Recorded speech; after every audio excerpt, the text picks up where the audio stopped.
Machiavelli in this Illuminati, all through your body.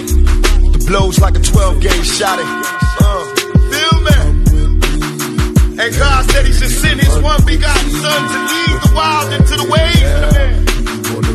Follow me. Thomas, bonsoir. Louis Vix, Infosport Plus, Canal Plus. Bonsoir. Pouvez-vous nous expliquer la raison d'avoir aligné ce système de jeu ce soir ici à Dortmund? Vos joueurs ont paru en manque de repères. En manque de quoi? De repères. Un petit peu perdus. En manque de repères. Vos joueurs ne paraissaient pas très à l'aise. Comme s'ils ne maîtrisaient pas vraiment le système que vous avez mis en place.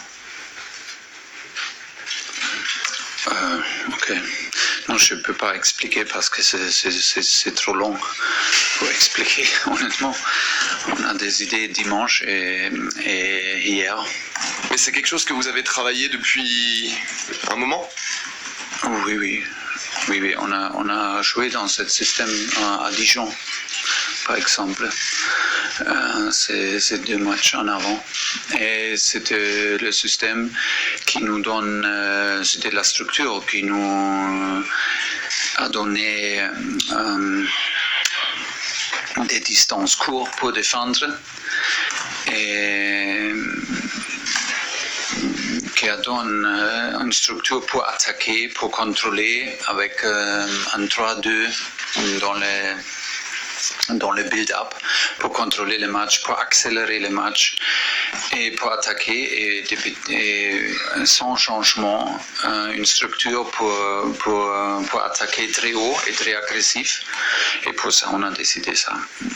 Je sais qu'après un match, si le résultat n'est pas parfait, c'est peut-être une chose de dire, ok, c'est maintenant facile de dire, c'est une faute, ok, je sais ça en avant, mais je dois faire des décisions en avant et je dois faire avec je dois décider que c'est nécessaire et voilà. Pour moi, des équipes ont perdu ici. Ils ont gagné contre Inter, ils ont fait un match nul contre Barcelone avec un penalty et toutes les choses. Ça peut venir. Aucune personne ne sait si on a joué avec un 4-4-2. On ne peut pas dire, non? On ne peut pas dire. Ça veut dire, nous sommes maintenant ici, c'est 2-1, on peut faire un meilleur match. Pour moi, ce n'est pas une chose de structure, c'est une chose de comment on a joué. Mais on a un match, c'est mi-temps maintenant, et on a 90 minutes au parc. Et on a toutes les possibilités pour gagner.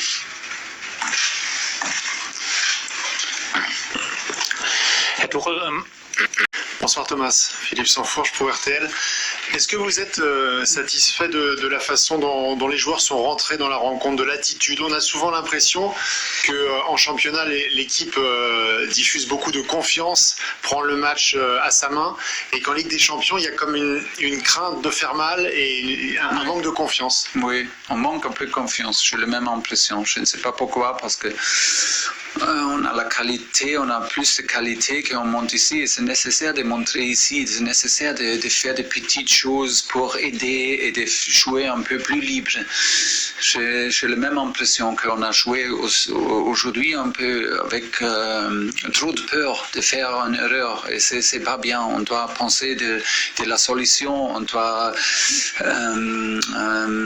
aider pour trouver des solutions et des solutions vont arriver si tout le monde est là. Mais on a un peu l'impression qu'on a joué, comme vous avez dit, avec un peu peur, trop de peur de faire une petite erreur. Et si tu penses trop des erreurs arrivent. Et après les premières, c'était pas mal de buts, mais après on a perdu notre confiance avec de ballons perdus faciles, trop faciles, dans des situations absolument pas nécessaires. Oui, j'ai la même impression un peu, mais je ne sais pas pourquoi. Oui, c'est comme ça, on manque un peu de rythme pour quelques joueurs clés. Et voilà, on doit retrouver ça et on doit combattre dans le match prochain au parc. Précisément, Thomas, comment redonner confiance à votre groupe, à votre équipe Dans le travail quotidien, des choses arrivent comme ça.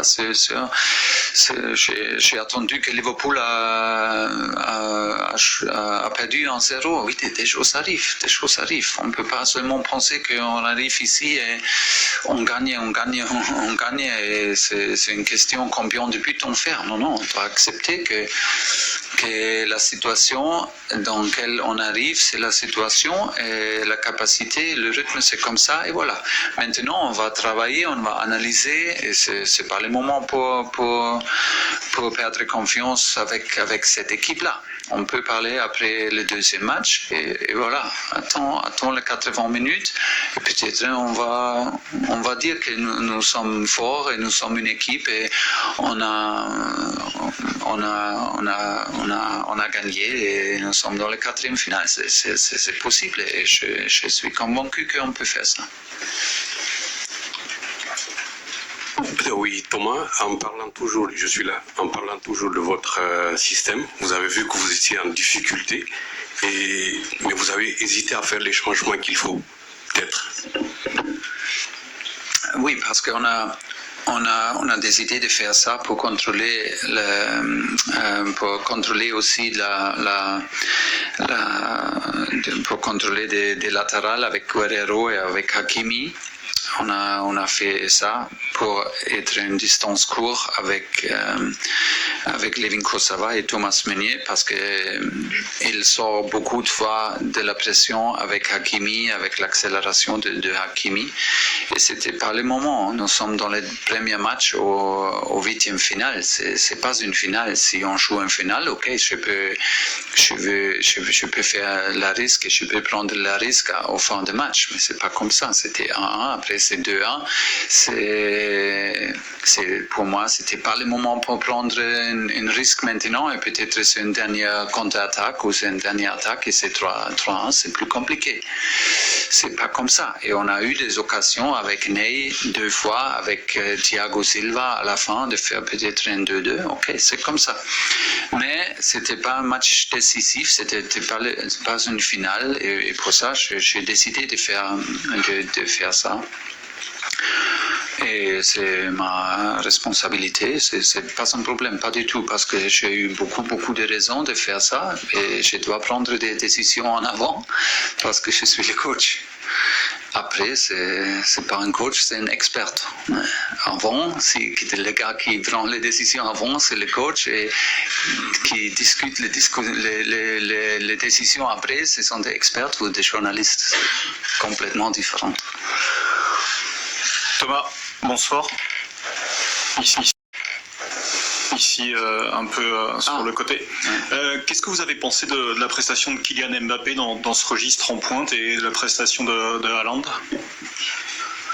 Ah oui, je ne veux pas parler trop de joueurs de Dortmund, mais pour Kylian, je sais en avant que c'est un match difficile pour lui.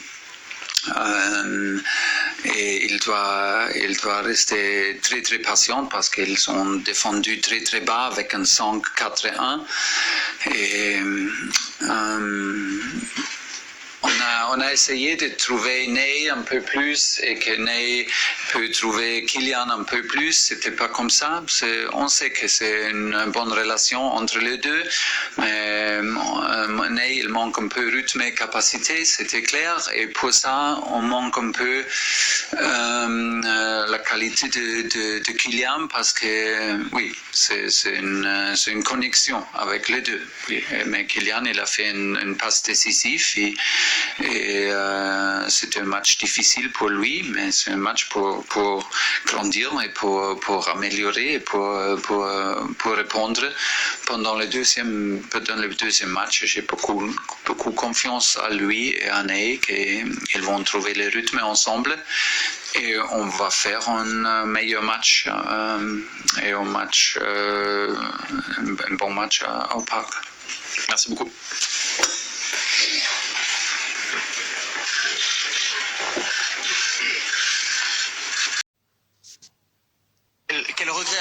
sur ce match, Thomas?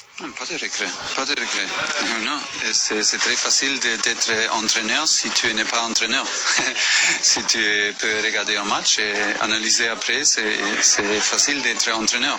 Je dois prendre des décisions avant et je fais ça et je prends la responsabilité. Aucune personne ne sait qu'est-ce qui se passe si on joue avec un autre système. Et c'est comme ça, pas de regrets, pas du tout. En avant-match, vous aviez évoqué le manque de rythme de certains joueurs. Est-ce que votre défense, avec le manque de rythme de Marquinhos, de Thiago Silva, a été victime de ce manque de rythme ce soir? Non, j'ai l'impression que Kim, Thiago et Marquinhos, ils ont fait très très bien. C'était super dur contre eux parce qu'ils ont montré la qualité physiquement. Et on manque un peu de rythme physiquement et on peut voir que peut-être aussi ils ont 7 matchs moins que nous. Dans le même temps, jusqu'à janvier, on joue plus pour récupérer que nous et ils sont dans le rythme, ils ont montré ça, mais les trois en défense, ils ont travaillé dur, ils ont montré mentalité, qualité. Non, je suis satisfait avec les trois, les deux au milieu. Non. C'est difficile, c'est comme ça, à l'extérieur, à Dortmund, c'est comme ça. La force du PSG, c'est surtout son attaque depuis le début de la saison avec Neymar, Mbappé, Di Maria. Ce soir, on n'a pas vu de lien entre les trois. Comment vous l'expliquez, coach? Pas, c'est comme ça. Vous n'avez pas de réponse? Non, c'est comme ça. On doit accepter, c'est comme ça. Dans quelques matchs, c'est difficile de décider toujours des choses et on doit montrer la qualité dans ce match-là. C'est un niveau très très haut et voilà, ils sont les gars décisifs pour nous et dans quelques matchs, c'est difficile. On doit accepter. On a maintenant une match perdu, mais c'est pas la fin. On a un match au parc et on va jouer encore avec une meilleure capacité. Et voilà, c'est un grand défi. C'était clair en avant et maintenant c'est dehors, 2-1, mais c'est pas fini. Le PSG va aborder ce match retour sans Thomas Meunier, sans Marco Verratti qui a pris un carton jaune à la toute fin de match pour contestation. Qu'est-ce que vous allez devoir améliorer et comment vous abordez ce match retour, Thomas? Je ne sais pas maintenant. Maintenant, je analyse ce match-là et après on prépare Bordeaux et pas Dortmund. Merci beaucoup, Thomas. Merci à vous. Comment vous expliquez toutes les difficultés ce soir du PSG? C'est vrai, je pense qu'on a eu quand même la possession du ballon en première période, mais on n'était pas très intense et actif dans notre jeu avec le ballon et peut-être son aussi. On a raté beaucoup de ballons et ils ont essayé de contrer dans les minimums erreurs qu'on faisait et c'est là où ils ont fait mal contre nous. On a géré bien la première période quand même et en deuxième on encaisse 2 buts sur des petits détails qui font la différence. Avec un attaquant qui est vraiment, il a le sens de but. Peut-être il n'a pas trop dans le match, mais le ballon il arrive et il le met dedans. Et voilà, mais quand même on arrive à marquer un but qui c'est important pour ce match retour. Offensivement, on n'a pas vu Neymar, on n'a pas vu Mbappé, on n'a pas vu André Di Maria, on n'a pas vu toute cette complémentarité qu'on pouvait retrouver chez les attaquants parisiens. Comment vous l'expliquez, Marcos? Peut-être que leur équipe ils ont été bien en bloc, ils n'ont pas trop fait de pressing, ils ont été bien en bas et nous on n'arrivait pas à tourner vite ce ballon pour les trouver dans les meilleures conditions. Et c'est vrai que notre équipe n'a pas été dans les meilleures circonstances de rythme des jours, d'intensité. Je pense que dès ici, dans le match prochain, on va bien travailler pour que tous les joueurs puissent être vraiment au top et faire un très gros match là-bas. On a vu aussi la joie des joueurs de Dortmund. Il y a un match retour sans Verratti, sans Thomas Meunier. Comment aborder ce match, notamment dans la préparation? Quel ingrédient le PSG va devoir ajouter? L'ingrédient de bonne mentalité, vraiment de vainqueurs. Ils ont le score et nous on doit faire une bonne victoire à la maison. Être agressif, solide derrière parce qu'on sait que c'est important de ne pas prendre des buts à la maison. Marquer des buts parce qu'il faut gagner. Et voilà, c'est des choses qui sont claires. Avoir plus d'intensité, plus d'agressivité dans notre contre-pressing parce que ça a manqué aujourd'hui. C'est des petits détails qui font la différence et c'est sûr on va faire mieux là-bas parce que sinon on va pas réussir. C'est dommage pour ce but qu'on prend sur la glissade de Dan, c'est un peu dommage, mais bon, au final on a fait un super match, super bien organisé. Je pense que sans le ballon on a été vraiment bien agressif dans le bon sens du terme, bien sûr, sur Neymar, Mbappé, parce que c'est des joueurs qui peuvent faire facilement la différence, donc il fallait pas leur laisser trop d'espace, et puis aussi avec le ballon il fallait jouer avec des, tu sais bien, et c'est vraiment ce qu'on a fait. On a super bien joué, on est reparti quelques fois en compte. Je pense que sur l'ensemble du match on a été beaucoup plus dangereux qu'eux. Je pense qu'on leur a pas laissé grand chose, et comme tu l'as dit, c'est presque parfait. Ouais. C'était un match difficile, on doit prendre ce qu'il y a à prendre. Il nous reste 90 minutes à jouer. C'est difficile de rester 4 matchs sans jouer. Ce n'était pas mon choix. C'est le club qui a pris cette décision avec les médecins. On a beaucoup parlé, moi je n'ai pas aimé. Je voulais jouer, je me sentais bien. Le club a eu peur, et ça retombe sur moi. C'est difficile de retenir spécialement quelqu'un, sa performance, etc. Je pense que toute l'équipe a tout donné, c'est ça qui compte. On a bien joué, on a défendu en équipe. Il faudra jouer comme aujourd'hui, encore mieux. C'était très bon, mais au Parc des Princes, il faudra qu'on joue 90 minutes ou 95 minutes, très compact, très intelligent, surtout. On vit pour ce genre de nuit, c'est vraiment génial. On doit continuer à travailler. J'ai envie d'aller le plus loin possible dans cette compétition, mais je sais aussi que je dois encore m'améliorer et travailler dur. C'est vraiment un grand talent. Je pense que ça va devenir un futur crack. Il a une grosse marge de progression. On espère le garder le plus longtemps possible avec nous, mais c'est clair que ça va devenir un grand. Ouais, c'est vrai que c'est un très bon attaquant. À l'entraînement, il rigole pas devant le but. Quand il est devant, il frappe de toutes ses forces et voilà, il la met dans le but. Donc on a la chance de l'avoir aujourd'hui. Et c'est vrai, quand on regarde le premier but, c'est un vrai but de renard. Et le deuxième, c'est une frappe magnifique en dehors de la surface. Donc voilà, c'est un joueur extraordinaire. Et il nous fait beaucoup de bien. Et on avait besoin d'un attaquant comme ça aussi.